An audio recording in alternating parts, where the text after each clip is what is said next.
Welcome to the Mysteries of the Feeling Realm, a podcast where we explore our relationship to this feeling body, to the vibrations and sensations that are constantly moving just beneath our awareness, that we have so much judgment of. We brace against them, we blend with them, we hide them, and we blame others for them, but mostly how these energies are profoundly misperceived.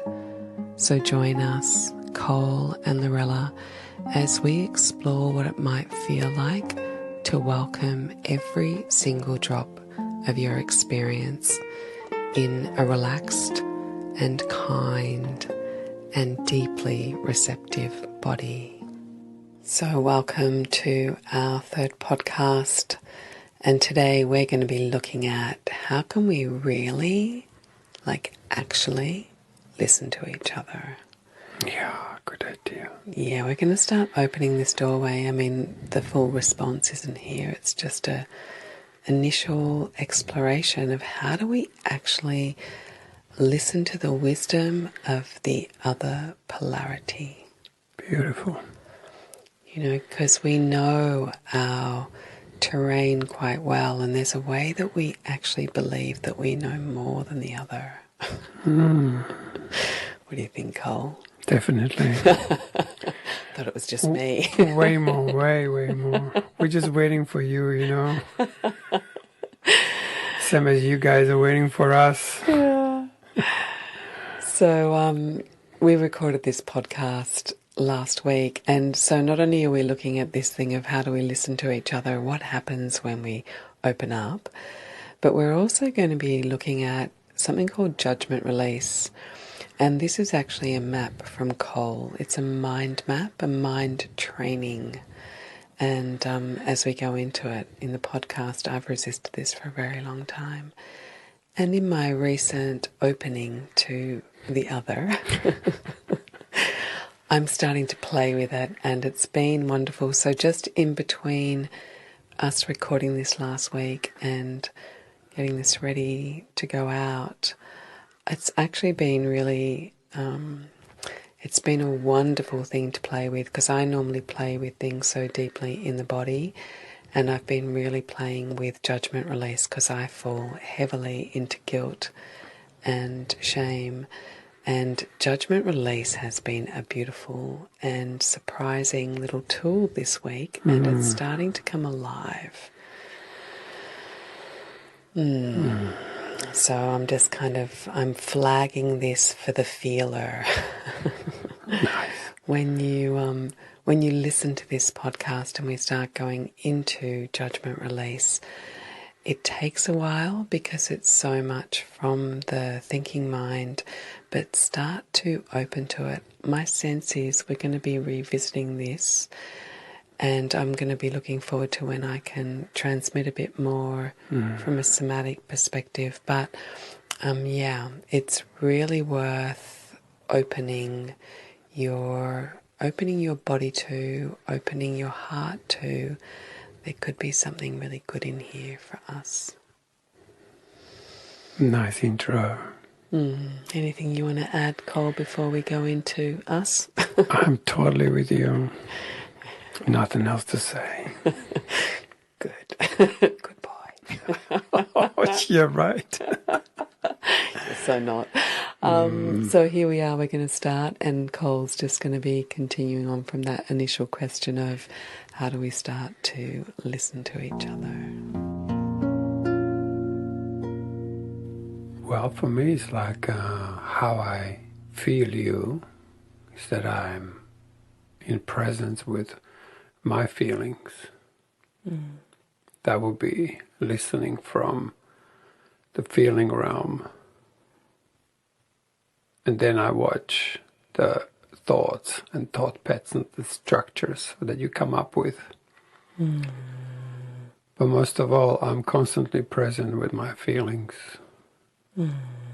And I think that makes a difference between a man who is just doesn't know that much about his feeling realm with that quality of presence is only existent if the feelings are present. Presence is actually, for me, as a man, and I'm sure this is different for women, it's when I am with my feelings unconditionally. That's my experience. One of the things we're having a very interesting experience doing this podcast together. It's true. We are like that. We did a few podcasts before we even went live. And we discovered in these podcasts that we actually weren't really listening to each other, or that we had a kind of, not an agenda, but we were coming at it from more combative. Yeah, or like, well, this is my view and this is your view. And when we listened back on these podcasts, you could feel that something wasn't right. There was actually something really uncomfortable listening back to it, where we were speaking over each other, or, we both had this sense of, I'm not really listening to you, or something, or I'm talking too much, which I have a real belief that I do. And through listening back over these podcasts, we're getting new information. Just this structure of what we're doing is allowing us to have different, deeper conversations and much more reflection on not only what we're saying and what we're expressing, but every time I listen back to the podcast, I hear you more. There's something about when I sit here in your presence and I'm listening that I hear you, but when I go over it and I listen to it again and maybe even again, I'm like, oh wow, I didn't hear that piece. Or like, wow, that's just, that was so beautiful, so profound, and oh my God, why did I interrupt you? Where you were going was so cool, So I think there is, like we are sitting in ourselves differently and listening, but it's so deep, this experience of thinking we're right, or that we understand the other, even though you and I are talking about this similar realm, even just the conversation we had prior to this podcast, where we start to go, what, am I hearing you? Or what do you mean by that? What is your experience of feeling? And they're really beautiful conversations, but it's quite illuminating. It is. To see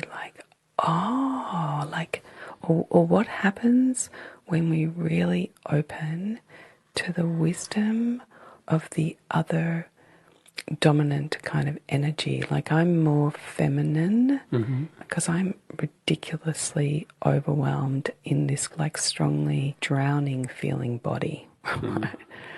And you come more from mind. And so rather than negating that you don't understand me, like, can I listen to the wisdom or something that you're pointing to that this system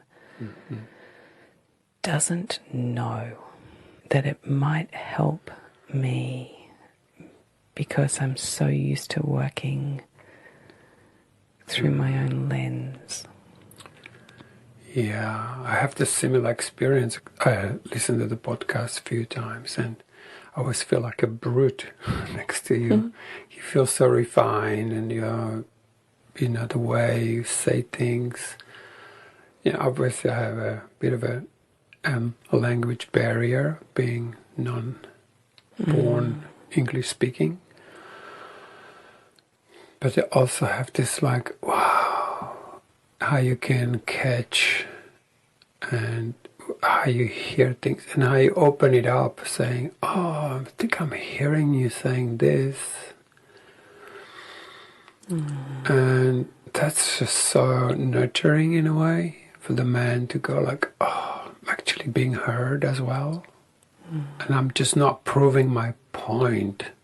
I'm just sharing. Actually, I feel quite humbled by, maybe, I don't know. Yeah, I'm happy to be completely wrong. As far as the truth will correct all those errors that I might not see things correctly.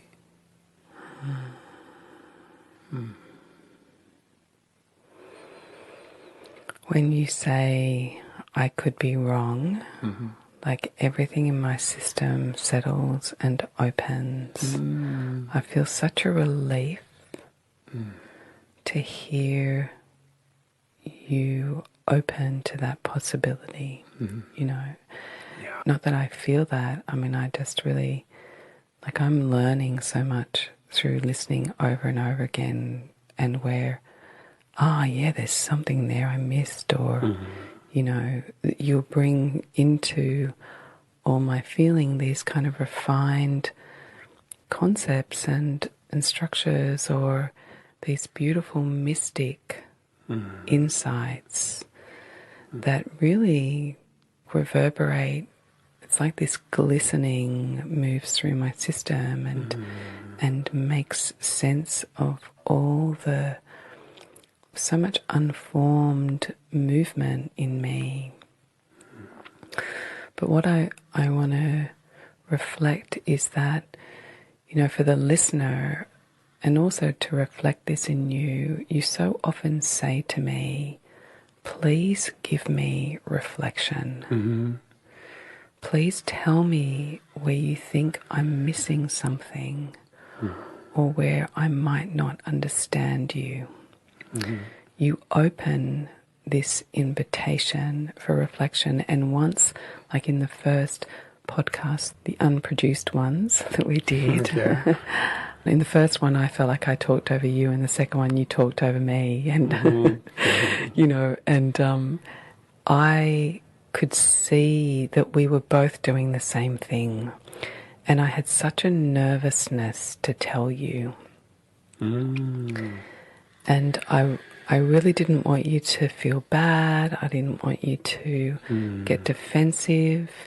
And I remember contacting you and saying, hey, I just want to give you this reflection, and I can see that I do it in myself. Like, I really softened it. And before I went any deeper in the softening, you went, oh my God, I love reflection. Please bring it on. And the relief that I felt, that there was an invitation, or that you wanted to receive my reflection, that there was a part of you that's like, I want to hear what I can't see, right? And there's something in that, there's a kind of teariness in me. It's like such a rare experience. And what happens when we invite reflection? Like, what happens when we really open to listening to the wisdom of each other? You know, we light up, or we reflect different things that can be so helpful. When you said you don't want to, like, hurt my feelings or bring up, and I say, please do. It's like, let me bring up any uncomfortable feelings. I am very happy to feel anything that I don't have acceptance for. So I'd say, if you can allow yourself not to hold back at all, I'm happy to stay naked in an embarrassment or anything, whatever comes up, really.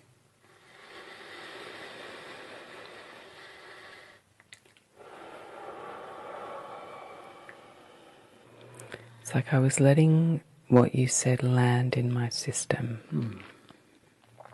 It can't quite believe that my reflection would be welcome, you know, and there's a tenderness in my experience as I hear that invitation. There's this, Yeah, that was just really beautiful to hear it. And you know, this thing where you say, like, you want to feel feelings, you know, you want to bring up the ones that are hidden and might be uncomfortable because you're so curious about them.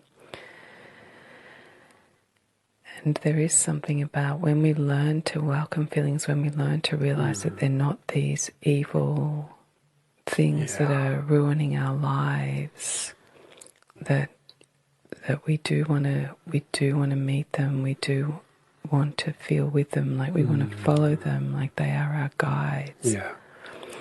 But that, you know, there is a way that we have to learn to meet them, because currently when we meet them, it's pretty intense and it's filled with a backdrop or an underlying assumption that they are bad and wrong. So they're painful to feel when we feel that their presence is an indication of our brokenness or our wrongness. Yeah.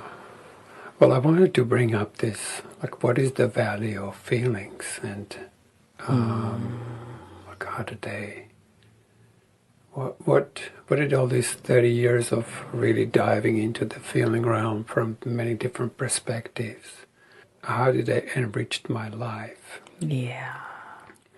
And I was like talking about my actual experience, and my most recent thing is like to feeling heartlessness, and to a point where it's just the most delicious feeling,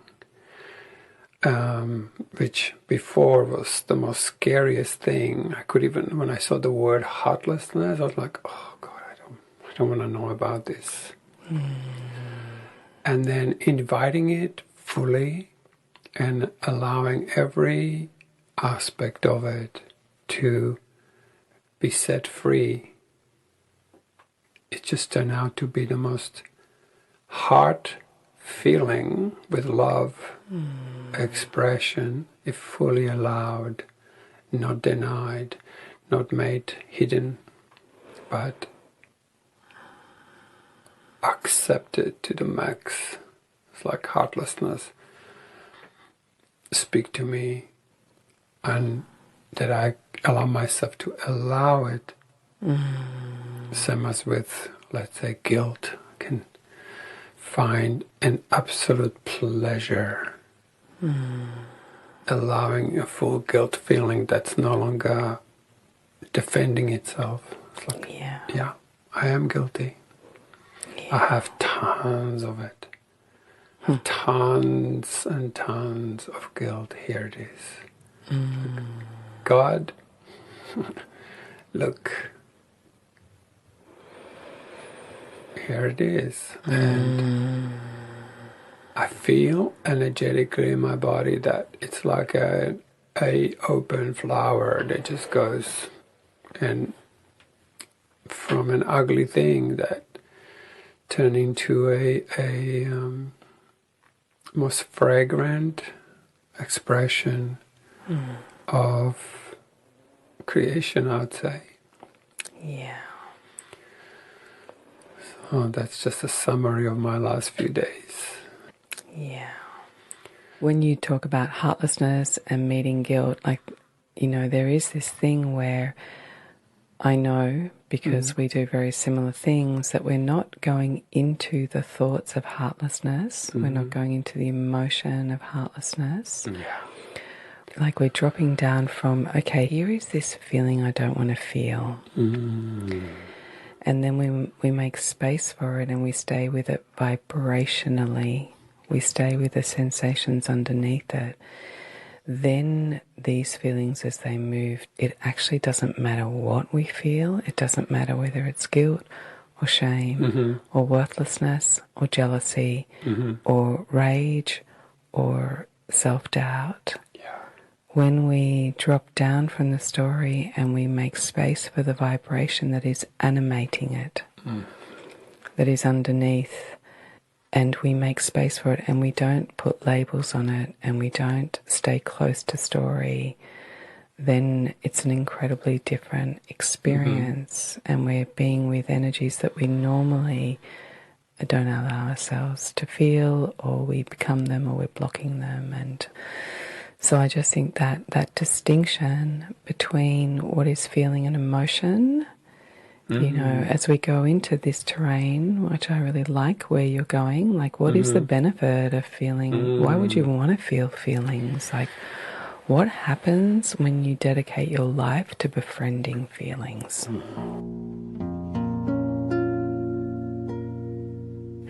So I want to come back to what you're saying, but it would be really good just to briefly make this distinction between feelings and emotions, because it can get really confusing. So from a Buddhist psychology, and really the way that I use it, and I think you do, feelings are the vibrations and sensations that are moving underneath or moving through us. So like our senses make contact with these energies that are moving through us, that are these vibrations. Feelings, in a way that we can recognize when we're in that realm, is because they feel slightly pleasant or more unpleasant or kind of neutral. We don't even notice them. And then we overlay on top of these sensations that are incredibly subtle and happening beneath our awareness in the unconscious. We overlay these habitual ways that we're perceiving them as threatening or non-threatening. So we're actually repeating these old patterns to energies that we don't understand. Right. Does that make sense? Totally. And then emotion moves from that initial perception. So it kind of branches out into these very habitual reactions. And then we're looking at labeling them, and then they've got this intensity. And, you know, if you can label it, if you've got a name to it, if you can put a memory to it, if you have a sense of what it is, you are in emotion. That's it.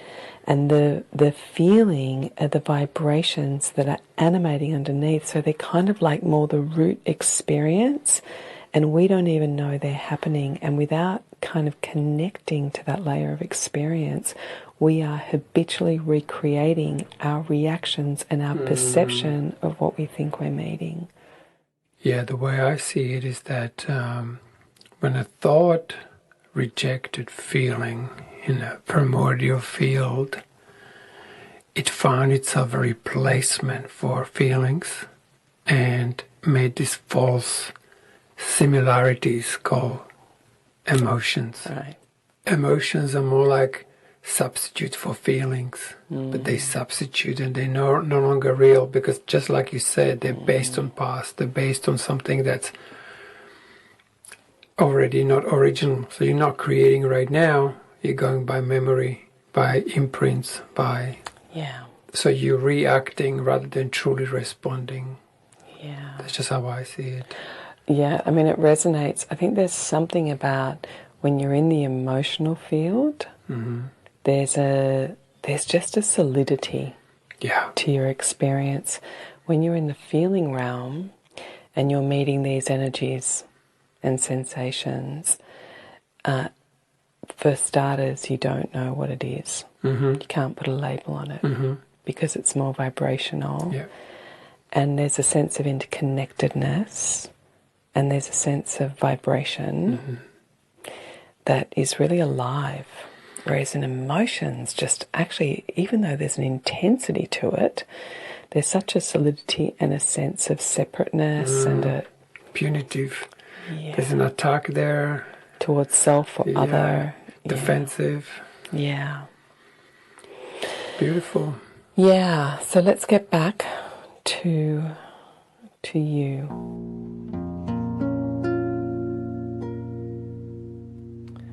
Yeah, it's quite funny, like I feel like I interrupted you. I always feel guilty when I kind of interrupt you to go to these maps. I'm seriously so grateful. Same as you, like you're starting to listen to me, and I'm listening to you with different ears. And I feel like I'm listening to you way more through my heart, and even more through my will, from my feeling self.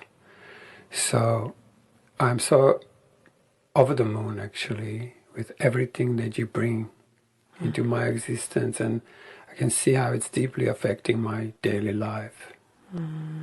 So all of that is of a great value to me, and I don't know if it's great value to the others, but to me, it permeates through my days, and I hear your voice because you have this. I don't know how you do it, but your voice is just so crisp and so pure in your expression that it makes me just want to listen to you, actually, more than I want to listen to myself. It's lucky because I feel like I take up most of the space, you know, and then just feel so guilty that I'm taking up so much space. But so I just want to reflect there when you said that, that you are learning, you know, from me, or that there's something about these maps that you're listening to really differently. And it was like I can feel like that was really touching.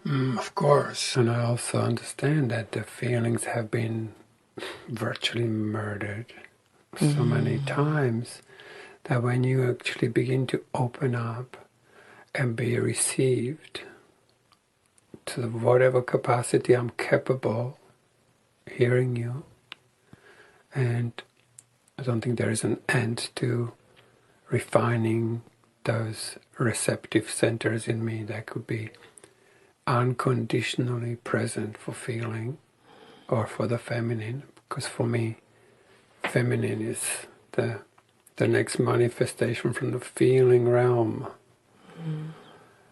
as the masculine is the manifestation of a more of the thinking realm, which I think we're gifted in that if it's connected to feeling. And it's just my view, my experience. And I do want to feel the alignment, like find the alignment. Where can the masculine and feminine, where can we find that meeting place that we really hear each other, understand each other, so we can actually live peacefully, particularly if we are in a long-term relationships, that we can find a way where you can be you and I can be I, and we understand each other, and we birthing this heart space in which we balance the masculine and feminine in the real world, not just as some kind of theory, but it's tangible, where we can feel each other like all the time, really. And no need to cut off or separate.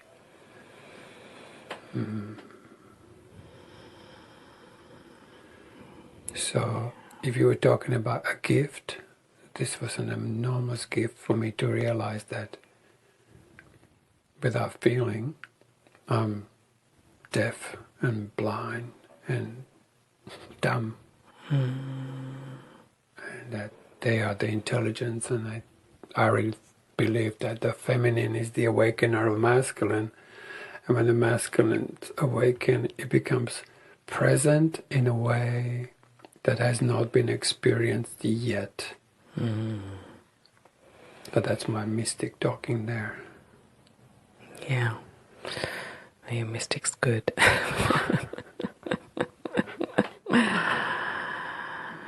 Yeah, like when you were saying, like when there was a recognition just before when you said something about the feeling realm has been murdered, you know, and that you're valuing it or listening to it. Like I was just staying really present to my experience, and there was like these, like such deep tears. Like it's really hard. So Cole and I were having this conversation just before, and we were talking about the feeling realm. And I was just expressing to Cole that my feeling body is like, it's crazily intense, like all the time. And it has been from, you know, when it sort of cracked open at about 23. And mostly having a really intense feeling body. I'm talking like, when we have really major crises in our lives and feelings like burst open and they're really overwhelming. For most people, that's kind of like it's not a regular occurrence. Like it happens every once in a while when something really bad happens, when someone dies, when we're in financial terror, when we have breakups. Like it's a very intense experience. And for me, that level of intensity is, it's my daily occurrence. Like my feeling volume is incredibly loud.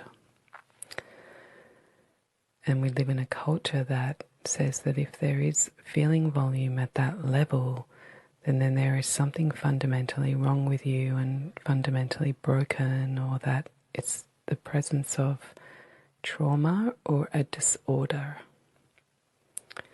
So to have always received reflection that there is something fundamentally wrong with me, when my feelings, or when I express feelings, there is a part that expects a negative projection. That's changed massively over the years, and it took me a really long time to learn to meet my feeling realm. Like, I didn't have a choice but to be immersed in meditation and psychotherapy, because I was pretty close to like high level intensity and what others would call madness. But I was still kind of congruent. I could still work, but there was just this intensity that I hid. And then slowly, after about 20 years, I started to learn to meet it very differently. And for me, learning how to welcome, learning how to make space, learning how to actually take the attention off the feeling, so that I'm 98% space and 2% feeling, probably meant that I started to live what looked like a more normal life. So it's, to have this level of intense feeling body and to either be seen as wrong and broken, or if I express, hey, look, I am really sensitive in the feeling body, there is a real gift in here, that doesn't get received either. Because other people kind of go, well, why do you think you're more sensitive? And it's like, trust me. Trust me, I am more sensitive. But they, people are really happy to pathologize it, but not happy to value it, So I've had to learn to value it.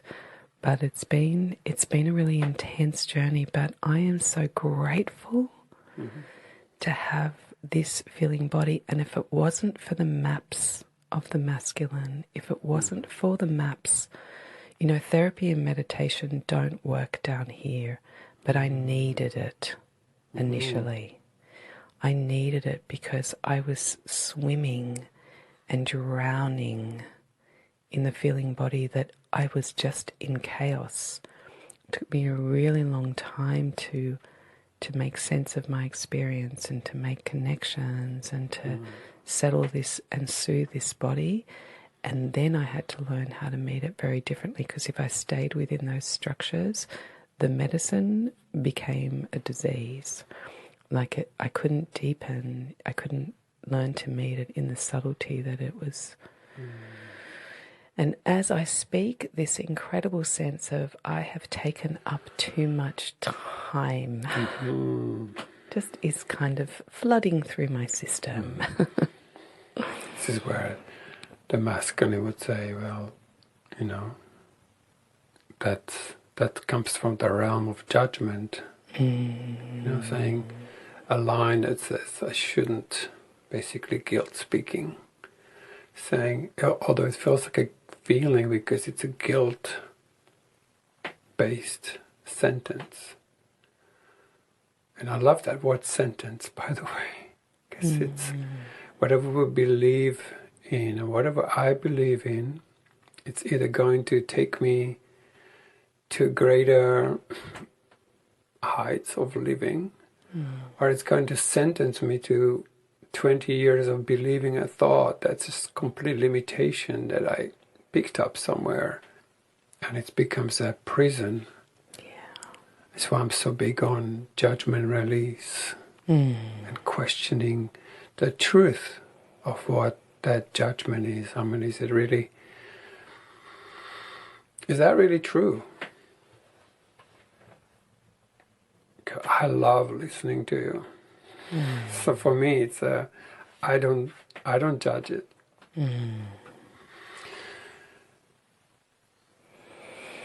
Yeah. Yeah. I mean, that judgment release is like there has been a part of me over the years, you've talked about judgment release so often, and there's a part of me that's like, yeah, whatever. Yeah. You know? It's similar to when you talk about certain feelings. Part of me goes like, oh yeah, I have no idea what I need to do with that. And I think this is the value where I really listen to you when you talk about these subtle realms of this, like, I can't even put words on it, like the feelings that are just so minute, and yet so much is going on with those, and I'm paying attention. I'm going like, wow, I don't know this realm from that perspective. And but because I'm predominantly a thinker who finally stop thinking and go, okay, let me find out more about this feeling realm. At the same time, I think we mentioned it in a previous podcast somewhere, that the mind training and then looking at the thought patterns and structures is also super important. Yeah. I would say equally important. Yeah. Well, recently you did a little intervention with me where you were like, right, Lorella, I've been saying this for 7 years and I think you actually need to start listening to me. This is judgment, and you're like, please, will you please listen to me? This is my bread and butter, and some part of me went, oh, okay. And I played with it. And it was really beautiful. It was actually really beautiful because I'm so feeling, and I'm like, yeah, look, it's judgment, but this is coming from the feeling realm, and I give it space, and it does thaw out. Like, there's a lot of what I do that is insanely integrative, as I learn to welcome these energies, and as I learn to meet them as they're allowed to move through my body with such receptivity.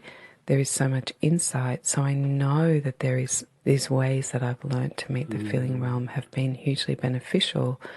But the continuing presence of shame and worthlessness and stuff, I have the feeling I don't believe it so much, but there's a lot of space, but it continues, right?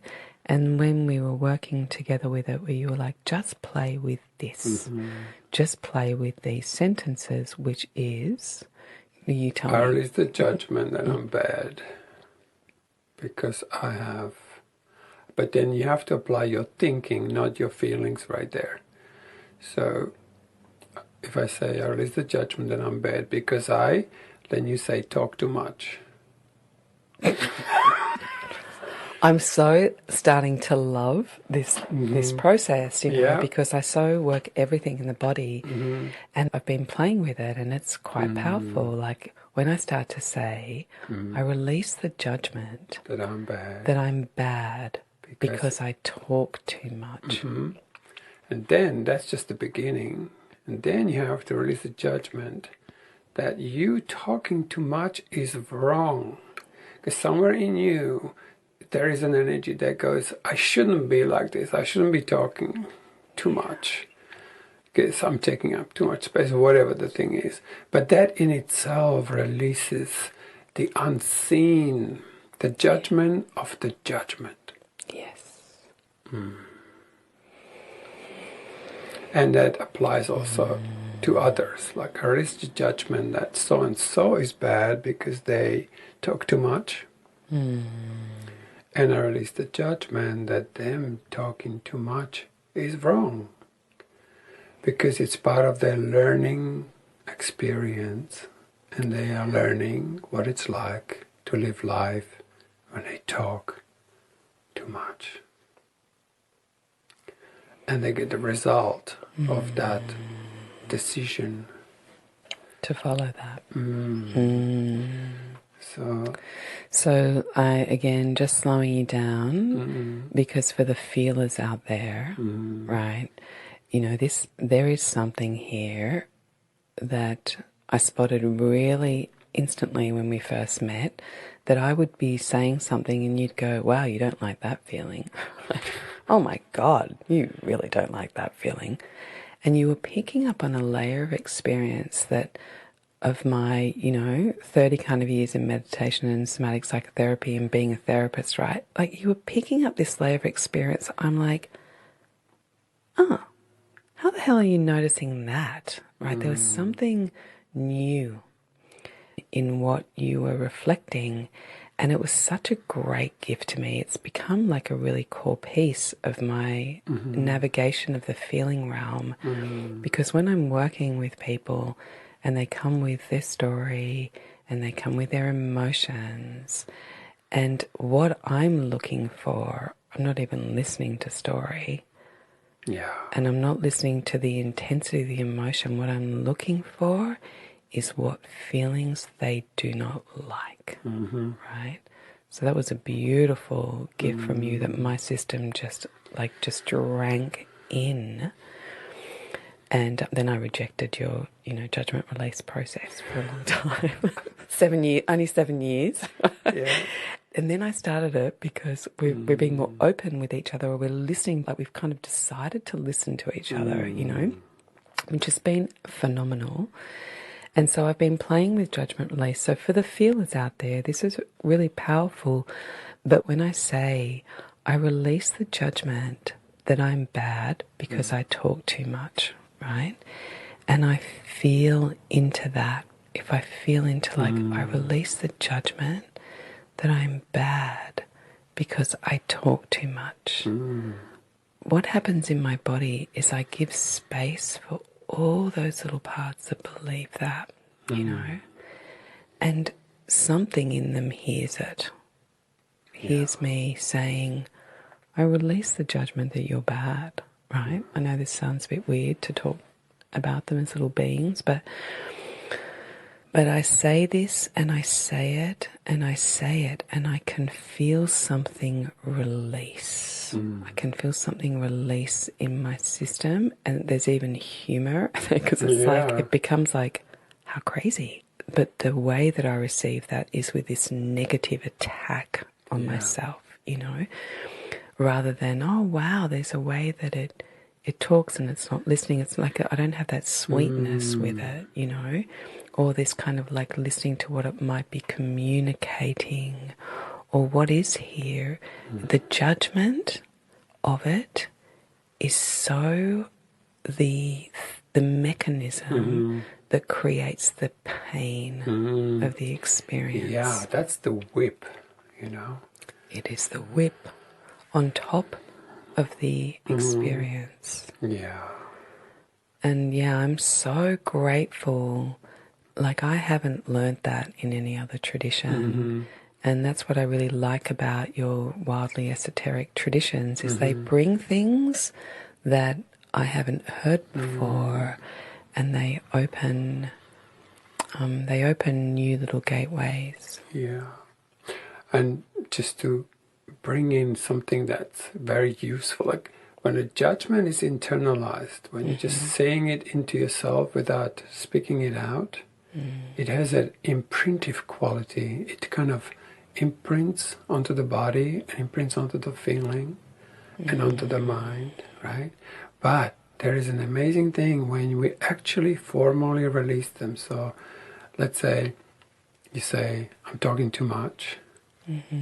So say it. I'm talking too much. You what? I'm talking too much. What do you do? I'm talking too much. See, you begin to crack up, because the minute you verbalize it, you stop imprinting it and you're actually having a look. You put it into the space and you're going, okay, let me really put this out. Let me stop for a moment and question this in a way of like, let me just really put it out there. And when you do, you begin to laugh. But notice one thing. When you do that, you also begin to, something begins to move in you. It starts to loosen. Mm-hmm. Yeah, I can feel it. And then emotions can move. All the trapped energy. Yes, trapped energy that's below that. And then suddenly you're in a feeling realm and everything moves. And guess what else? What I find unbelievable? My outer reality begins to change when I release judgments. Actually, the world is no longer what I thought it was. And that's what I found very powerful, where working with judgments is as important as working with feelings. Yeah, and this is new for me. It's been amazing to see my own arrogance with yeah, Cole, whatever. You don't feel like I do, you know. Right. And how, like, I mean, I love what you just said. When you say it out loud, like you're letting it rise into your conscious awareness. When it's inside and it's contracted against or blended into, it's hidden. It becomes truth, it imprints, right? Yeah. And when we say it over, we bring it into awareness and it becomes visible. You know, this thing that it's a new kind of catch cry, isn't it? And so it becomes visible and it becomes something I can feel and I can look at. And as I was listening to you, some part of me gripped again of like my wrongness or that I am talking too much, you know. And which is a judgment, right? Totally. Yeah. And as we were talking about it, this part of me said to it silently, I release the judgment. And it's really beautiful because I've heard you say this before. When you do this as a practice, you just start to kind of embed it. You just start to, like, it comes up, you work with it, and then it starts to become this natural movement. Judgment arises and some part of you goes, oh, I release that judgment. Yeah. Man, this is what I meant by when I talk about mind training. Is we got to have a look at this thinking system that's so distorted, because why it got that bad, because it lost the sense of feeling.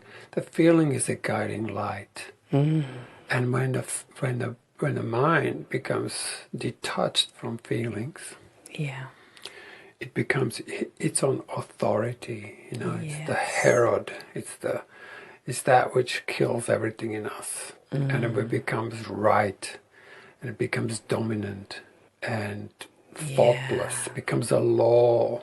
Like I said, you know, every sentence could be a life sentence. Like, you know, someone says, you know, who is in their 70s and says, well, what do you think about yourself? It's like, well, I don't think I'm good enough. And they believe that maybe their whole life. And the amount of repetition that happens in every situation when they feel it, it becomes even stronger because it re-imprints. It's like, see, told you you're not good enough.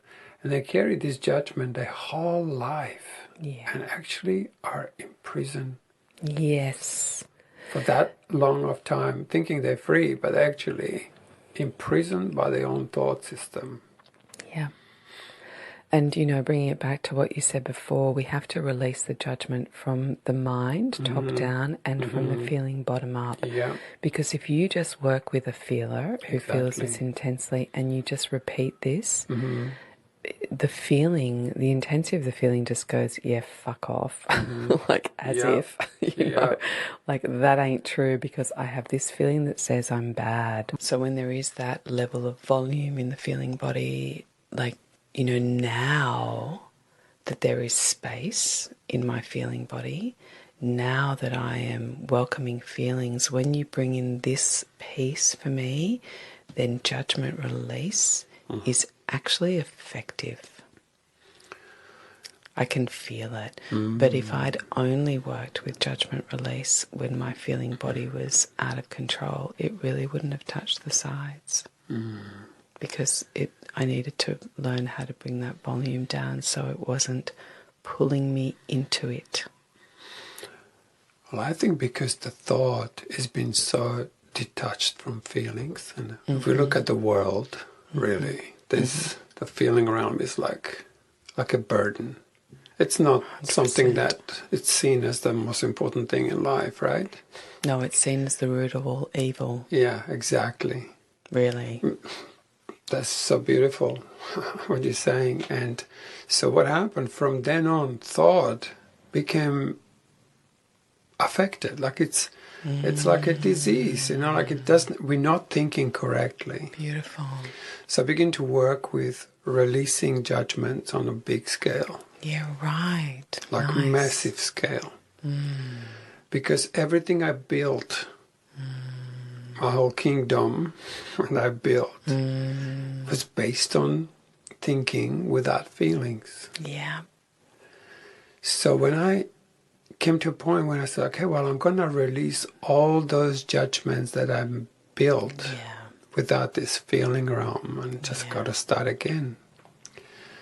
Interestingly, when I begin to release judgments, an amazing space opened up in my mind. Yeah, right. My mind became, okay, this is going to be illuminated in a way. Because all the junk that was in there went out. It was no longer clogging up the space. And it's almost like a whole different part of my mind returned. It was like seeing everything completely differently from then on. Wow. And it was only then when I began to go like, what's happening in my feeling realm? Yeah. That I really started looking very deeply into my feelings. Right. This is so nice. So what I'm hearing you saying is when, like for the masculine, maybe, Yeah. or for someone who's really strong in the mind realm and has all these judgments and can't feel the feelings, that you're needing to release the judgments first in order to be able to, that those judgments are actually suppressing the movement of feelings. Yeah. Does that feel right? Yes. Or like, does that resonate? Not what I right? got caught up on your very first sentence of saying, like, when someone is masculine, I mean, look around, it's like a lot of femininity, in the world. It's very masculinized, like the thought patterns that are going on, like, in the... I don't see much feminine, true feminine. Probably going to get nailed to the cross, but... I'm going to get you before you get nailed to the cross here. Okay, Right? get me, please. I'm just going to save you.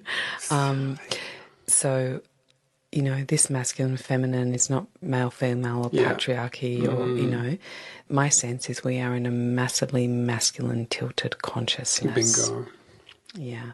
That we are so in mind. Like literally feelings are seen as the root of evil was one of them. Another was that they are the unwholesome states, that they are the poisons, that they are the things that are interrupting, right? It's just like everywhere. And even in our psychology, it's seen as disorder. My God. It's if you have strong feelings, if you can feel the presence of the feeling realm, you are classified as broken. Yes. And that the feelings are an indicator of trauma. So the way that we have related to our feeling bodies, it is something that we've been steeped in for so many thousands of years that we believe it. That's it. That's what I'm trying to say. And so begin to, instead of analyzing what was said and why it was said, like go into like, let me release everything that I built since the separation, since separating from feelings. Since separating from God. Yeah, of course. And because we only experience God if we have all our feelings and none of them rejected. The whole mind also, not just the separate mind and a little thinking madness. That creates the presence of heart. Just this exquisite love. Oh my God. Gonna cry. Already. It's gonna cry. And then, and only then, does the body get incarnated. So body becomes a carrier of this exquisite alignment. So it becomes a body of Christ, a body of Buddha. Becomes body of vibration. Incarnated. Yeah, where there is nothing is outside. Exactly. Nothing is wrong. Nothing. That these vibrations are sacred. They're sacred. How can they be anything other than the vibrations of God and existence? And so your spirit and your will, your feeling self becomes, sometimes I think the word devil comes from the will, devil, the will. Just a nice little accent. I know, The devil. Devil. Which is really the virgin. Hang on a second. For everyone out there, when Cole says the will, he's talking about the feeling. Pure feelings. Pure feeling. And that's a bit but confusing, feelings. the way that we understand feelings. Nothing more than feelings. I can feel we're moving towards winding up. Oh, yeah. So cute. Oh, we have to also. But keep going where you are, because this is really, this is singing to my soul, completely. So looking at what is mind doing and what it created, made, because you can't create without the will, without the feeling self. There's no creation in there. It's making up stuff. It's all mind, and mind is disconnected from experience. Disembodied. Yeah, and that's why the world reflects this insanity. I mean, look at news, look at anything like crazy. Does anything make sense? Not much. Because the will has a certain vibration, and it's unlike anything that's known.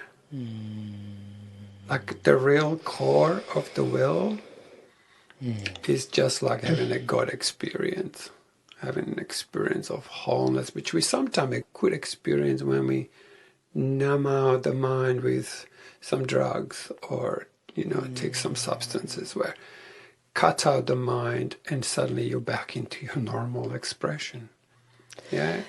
Absolutely. It loosen up the density, and you just go like, oh, whatever. And you naturally bring the spirit back in, the will, the alignment of the heart, and the body begins to be more incarnated. And in that place is the whole existence is recognized. At least for me, it's like, become silent, nourishing, fulfilling.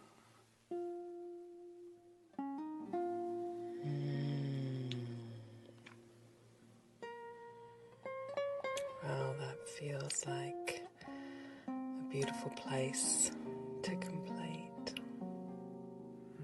True. So thanks once again, Cole. Thank you again. And thank you to those who are listening.